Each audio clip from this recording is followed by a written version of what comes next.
2021 year in review. Well, as things turned out, 2021 was my best year ever in real estate. I knew starting the year that it would be strong, but little did I suspect that I would do over $39 million in total sales. And that's a big number. As has been the case throughout my career, the business was evenly divided between buyers and sellers. 12 buyers, 13 sellers. Throw in 3 lease listings, and I was pretty busy.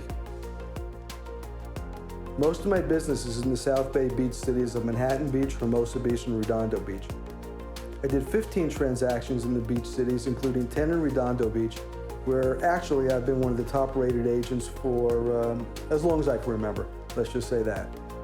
I also did a few deals in Palos Verdes, but beyond that, many of my clients took my "Have Car Will Travel" Instagram posts pretty literally.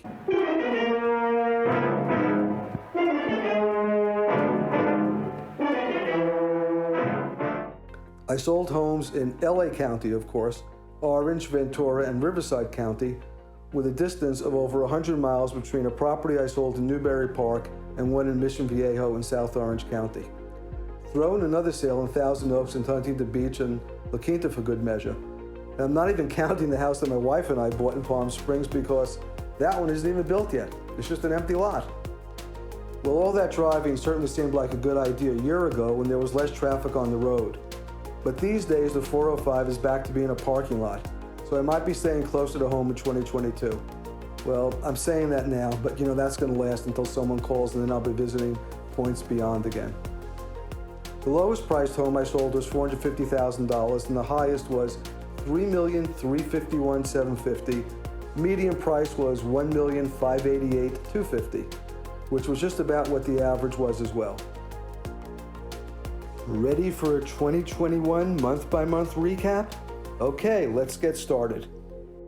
January started with the sale of 3001 Blaisdell in North Redondo Beach in the TRW tract. Very unique house with actually a legal ADU, and we haven't seen a lot of those yet. We were still in the pandemic protocols for showing with PED forms back then. That house took a few iterations of updating and staging to get it sold, but it was sure nice to break the ice with a closed sale of $1,350,000 the first month of the year. January was also the month I started to suspect that we were in an entirely different market than anyone had seen before. Here's why. When I launched my listing at 1021 Avenue D in South Redondo Beach, I started getting calls 15 minutes after I made it active in the MLS.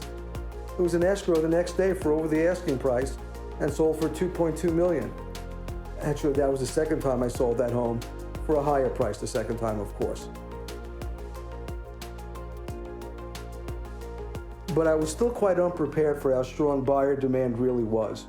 I found out a month later when I put a townhouse at 15822 Normandy Avenue in Gardena on the market and spent 2 cold February days outside the unit in the garage trying to organize the very carefully scheduled appointments, but that lasted about 15 minutes. There were 30 showings per day. After 20 minutes, we were off schedule. That sale closed in March for $492,888, which was $70K over the asking price after the usual round of multiple offers and bids. And I figured out, not a fluke at all. There were buyers in the market at all price points. When I put my listing at 1705 Marshallfield Lane, Unit B in Redondo Beach, on the market, same crazy scene with the weekend appointments, multiple offers and overbids. That property sold for $136,000 over the asking price and closed escrow for $1,525,000. Best of all, I was able to get a contingent offer accepted for those sellers on a property in Huntington Beach in a gated community on a golf course that they actually got for $75K less than the list price. It closed at $1,925,000. That was 6362 Doral in Huntington Beach. A trend was emerging. So here's what I started to see. While market demand was crazy hot, unless properties were priced exactly right and presented in a certain way, they could linger on the market and not sell for what I call full market value. In other words, the highest price possible. How do I know it's full market value? Well, when I'm thinking of what I'm going to tell the appraiser and putting on an Academy Award presentation performance, that's full market value. And I saw this just wasn't an LA County or South Bay thing when one of my longtime landlord clients asked me to help him and his wife buy a new principal residence in South Orange County. We saw the same thing happening down there as everywhere else. Crushing crowds at were now open houses, multiple offers and bidding wars. But I was able to find a totally remodeled home for them in Mission Viejo that was priced just ever so slightly high and was being avoided by the hordes who seemingly preferred the bidding wars. They bought 26592 Sotelo and snagged a great, fully remodeled single-family residence for $1,215,000. And by the end of the year, that property is sure worth a whole lot more. So my 3 closed sales in April of 2021, 2 were in Orange County. Fortunately, gas hadn't gone up yet. Have car, will travel. Oh, and remember my sellers of the townhome in Gardena? Well, they got into escrow on a property in Thousand Oaks. 1797 Orinda closed in May for $525K. Also in May, I had 2 sales much closer to home. 706 North Dianthus in the Manhattan Beach Hill section was a buyer deal that closed for $3,351,750. That was my highest price sale of the year. That one was another good example of how my guidance and experience helped my clients get a great deal at about the same or lower price than others were spending in East Manhattan Beach. And who wouldn't rather be in the Hill section and west of Sepulveda? That's why I always say, trusted, experienced, local. 2417 Grant Avenue, Unit B in Redondo Beach was another listing I sold. Actually, it was the second time I listed and sold Grant. And guess what? Yes, long lines outside the house, multiple offers, and it sold for $1,050,000, which was $101,000 over the asking price. Looks like my marketing strategy works, right? Well, actually, it works really, really well. For the last few years, North Redondo Beach has been one of the hottest markets in coastal LA County, and I expect it to remain that way because even at the higher price points we're seeing, the value is still exceptional with great schools and other amenities. May was also the month of leases. I listed and leased 948 Paseo La Cresta in Palos Verdes Estates and 632 Seabright Circle in Costa Mesa. Yeah, the OC again. Have car, will travel. Which brings us to June and another 3 closed sales, 2 listings and a buyer deal. It was also the month that I saw firsthand 3 trends that will continue for the rest of the year, and I think possibly into next year. My off-market listing at 125 First Court in the Hermosa Beach Sand section was in escrow to be sold to a builder who was planning on knocking down a super cute duplex to build 2 townhomes. Well, that was all well and good until the escrow was canceled because, yep, you probably guessed it, the cost of materials had gone up so much that the developer didn't think they could make any profit. That was during the height of the lumber run-up as well as other materials. And if you've driven down in Orange County like I have, you've seen those container ships off the coast. But that builder didn't figure out how much prices were going to go up, and I was able to find someone else who wanted the project at a sales price of $2 million just for the land. The second phenomenon I experienced firsthand was the no loan and no appraisal contingency buyer deal. Even though my buyers had to drag me into letting them do that kicking and screaming. Well, while I'd always thought it was too risky, truth of the matter is that if you are buying a single family residence and your file is entirely underwritten by a reliable lender such as Chase or Wells or B of A or the other big banks, this is not quite as risky as it might seem at first. I would not recommend this in a property that has a homeowners association because while the credit file may be okay, if the HOA has issues with reserves or other financing, the deal may not go through and you've got a problem. As for no appraisal contingency, if you have the funds to cover a shortfall, why not if that's what's going to get the property for you? Particularly if you can bracket the amount the shortfall might be. Fortunately for my buyers of 2305 Oak Avenue, Manhattan Beach, the property appraised and their credit was spectacular, so no issue there. As for the rather odd selling price of $2,337,000, Well, that's what happens when you have an escalation clause and an uneven number. And escalation clauses are another thing we're seeing a lot of these days. The third deal for June was my listing at 2519 4th Street in Santa Monica. Yeah, I know you're disappointed that it wasn't further away from my home in Redondo Beach, but with all the congestion over in Santa Monica, that made up for not having to drive as far. Anyway, that listing proved that pricing is more of an art than a science. While the initial strategy was to price it somewhere in the mid to high 700s, at literally the very last minute, I decided to up the price to almost $800K, and it sold slightly higher for $805 with no appraisal contingency. Of course. Well, half the year's gone by, and hopefully you're still watching.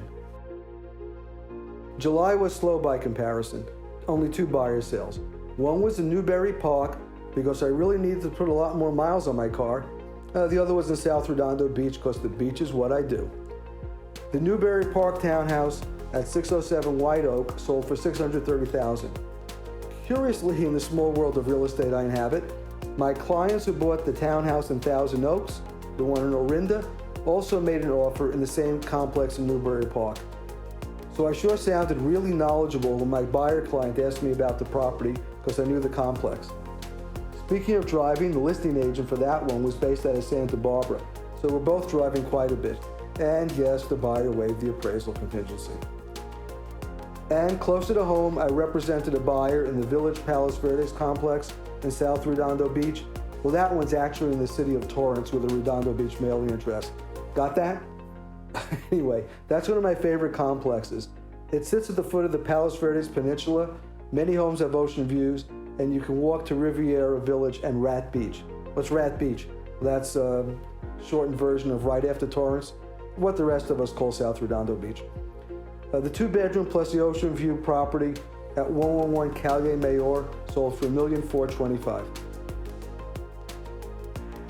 August was my second slowest month of the year with only 1 sale. So why not drive somewhere really hot like La Quinta to sell a small single-family residence in a gated community at 80766 Via Puerta Azul. I think I pronounced that right. That one went for $450K, and I think it was 120 degrees out there in the shade.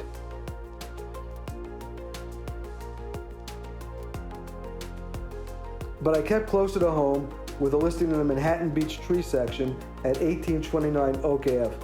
Yeah, another one in Oak. I guess that's my specialty in Manhattan Beach. That one closed right at the beginning of September for $2.2 million. It was also the first open house I did since the pandemic started. Definitely a different experience than in the before times, I'll tell you that. You've probably seen those videos where I snap my fingers and pop some furniture into empty rooms. Well, on that property, I had to virtually stage it over the seller's furniture in the main living areas. Thankfully, they didn't get offended.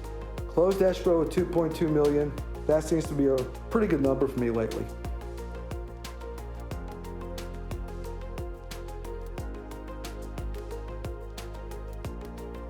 Also closing in September was my sale at 5822 Finecrest Drive in Rancho Palos Verdes.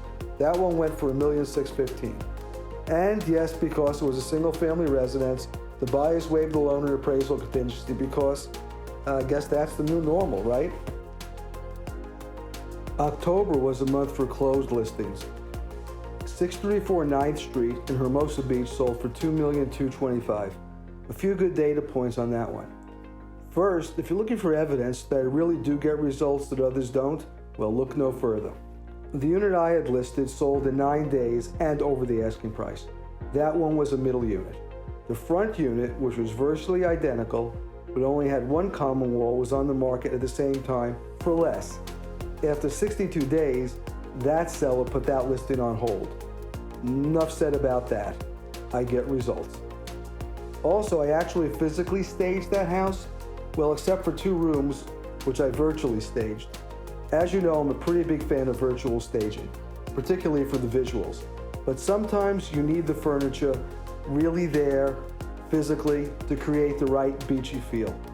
And yes, on that one, I did open houses, including the Brokers Open. Speaking of open houses, the traffic on my listing at 836 Calle de Arboles in the Hollywood Riviera neighborhood of South Redondo Beach was just crushing. I guess that can be expected when you list an updated 3-bedroom, 2-bath house on one of the best streets for only $1,599,000. And even better, it backed up to the trails separating Redondo Beach from Palos Verdes Estates. That one sold for $1,715,000 after 4 days on the market, and the sellers had their funds less than 30 days after it was listed. That's because it was an all-cash buyer. So as nice as that house was in person, the furniture just didn't look that good in the pictures for the MLS. So I virtually staged some scenes. Do you think anyone said anything at the open houses? No way.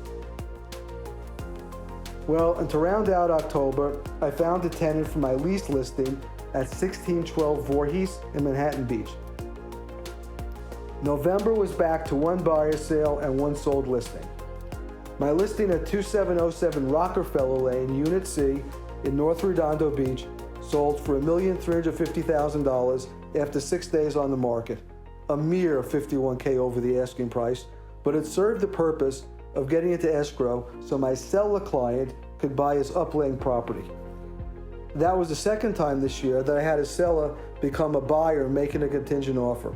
And both times things worked out great. And that's a lot easier said than done.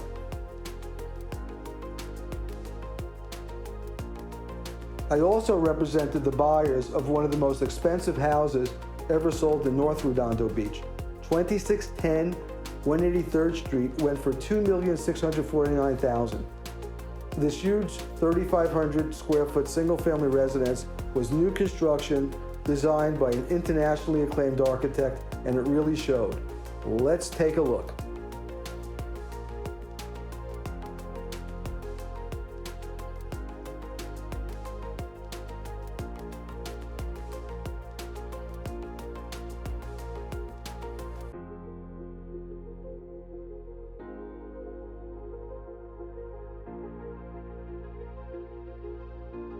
And I finished the year with 2 sales in December.